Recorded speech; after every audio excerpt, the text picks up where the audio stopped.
దేవుని పరిశుద్ధ నామానికి స్తోత్రాలు. ఈ రోజున లూకా సువార్త 16వ అధ్యాయము. ఈ అధ్యాయంలో 31 వచనాలున్నాయి.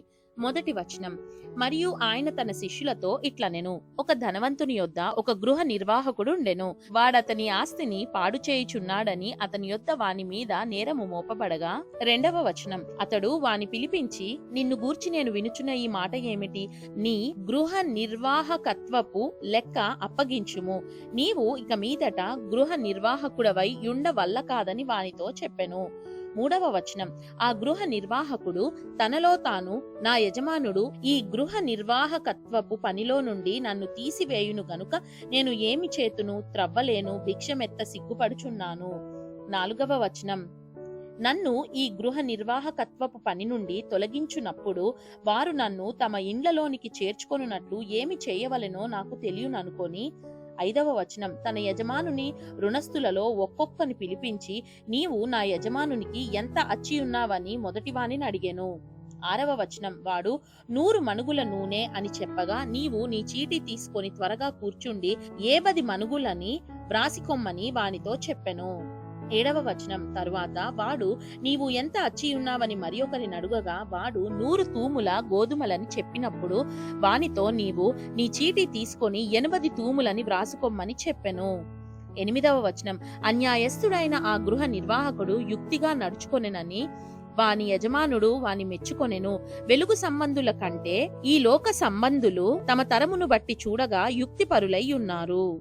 9వ వచనం, అన్యాయపు సిరి వలన మీకు స్నేహితులను సంపాదించుకొనుడి, ఎందుకనగా ఆ సిరి మిమ్మును వదిలిపోవునప్పుడు వారు నిత్యమైన నివాసములలో మిమ్మును చేర్చుకొందురని మీతో చెప్పుచున్నాను. 10వ వచనం, మిక్కిలి కొంచెములో నమ్మకముగా ఉండువాడు ఎక్కువలోనూ నమ్మకముగా ఉండును, మిక్కిలి కొంచెములో అన్యాయముగా ఉండువాడు ఎక్కువలోనూ అన్యాయముగా ఉండును. 11వ వచనం, కాబట్టి మీరు అన్యాయపు సిరి విషయములో నమ్మకము ఉండని ఎడల సత్యమైన ధనమును ఎవరు మీ వశము చేయును? 12వ వచనం, మీరు పరుల సొమ్ము విషయములో నమ్మకముగా ఉండని ఎడల మీ సొంతమైనది మీకు ఎవడిచ్చును? 13వ వచనం, ఏ సేవకుడును 2 యజమానులను సేవింపలేడు, వాడు ఒకని ద్వేషించి ఒకని ప్రేమించును, లేక ఒకని అనుసరించి ఒకని తృణీకరించును. మీరు దేవునిని సిరిని సేవింపలేరని చెప్పెను. 14వ వచనం, ధనాపేక్ష గల పరిసయ్యులు ఈ మాటలన్నీ విని ఆయనను అపహసించుచుండగా. 15వ వచనం, ఆయన, మీరు మనుషుల ఎదుట నీతిమంతులని అనిపించుకొనువారు గాని దేవుడు మీ హృదయములను ఎరుగును, మనుషులలో ఘనముగా ఎంచబడునది దేవుని దృష్టికి అసహ్యము. 16వ వచనం, యోహాను కాలము వరకు ధర్మశాస్త్రమును ప్రవక్తలును ఉండిరి, అప్పటి నుండి దేవుని రాజ్య సువార్త ప్రకటింపబడుచున్నది, ప్రతివాడును ఆ రాజ్యములో బలవంతముగా జొరబడుచున్నాడు. 17వ వచనం, ధర్మశాస్త్రంలో ఒక పొల్లైనా తప్పిపోవుట కంటే ఆకాశమును భూమియు గతించిపోవుట సులభము. 18వ వచనం, తన భార్యను విడనాడి మరియొకతెను వివాహం చేసుకొను ప్రతివాడు వ్యభిచరించుచున్నాడు, భర్తను విడిచిన దానిని వివాహము చేసుకొనువాడు వ్యభిచరించుచున్నాడు. 19వ వచనం, ధనవంతుడొకడుండెను, అతడు ఊదారంగు బట్టలను సన్నపు నార వస్త్రములను ధరించుకొని ప్రతిదినము బహుగా సుఖపడుచుండువాడు. 20వ వచనం, లాజరు అను ఒక దరిద్రుడు ఉండెను, వాడు కురుపులతో నిండినవాడై ధనవంతుని ఇంటి వాకిట పడియుండి. 21వ వచనం, అతని బల్ల మీద నుండి పడు రొట్టె ముక్కలతో ఆకలి తీర్చుకొనగోరెను, అంతేకాక కుక్కలు వచ్చి వాని కురుపులు నాకెను.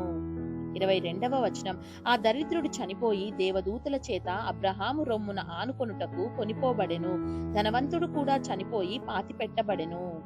23వ వచనం, అప్పుడతడు పాతాళములో బాధపడుచు కన్నులెత్తి దూరం నుండి అబ్రహామును అతని రొమ్మున ఆనుకొనియున్న లాజరును చూచి. 24వ వచనం, తండ్రివైన అబ్రహామా, నా యందు కనికరపడి తన వ్రేలి కొనను నీళ్లలో ముంచి నా నాలుకను చల్లార్చుటకు లాజరును పంపుము, నేను ఈ అగ్ని జ్వాలలలో యాతన పడుచున్నానని కేకలు వేసి చెప్పెను.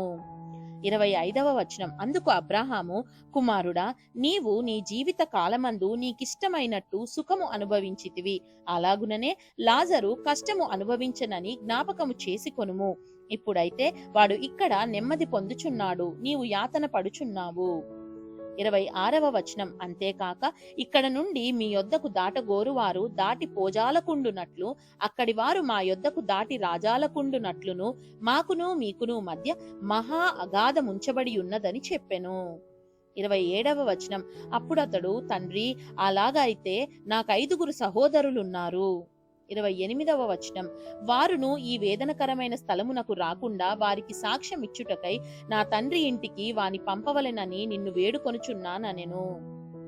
29వ వచనం, అందుకు అబ్రహాము, వారి యొద్ద మోషేయు ప్రవక్తలును ఉన్నారు, వారి మాటలు వినవలెనని అతనితో చెప్పగా 30వ వచనం, అతడు, తండ్రివైన అబ్రహామా, అలాగ అనవద్దు, మృతులలో నుండి ఒకడు వారి యొద్దకు వెళ్లిన ఎడల వారు మారు మనసు పొందుదురని చెప్పెను. 31వ వచనం, అందుకతడు, మోషేయు ప్రవక్తలును చెప్పిన మాటలు వారు వినని ఎడల మృతులలో నుండి ఒకడు లేచినను వారు నమ్మరని అతనితో చెప్పెననెను.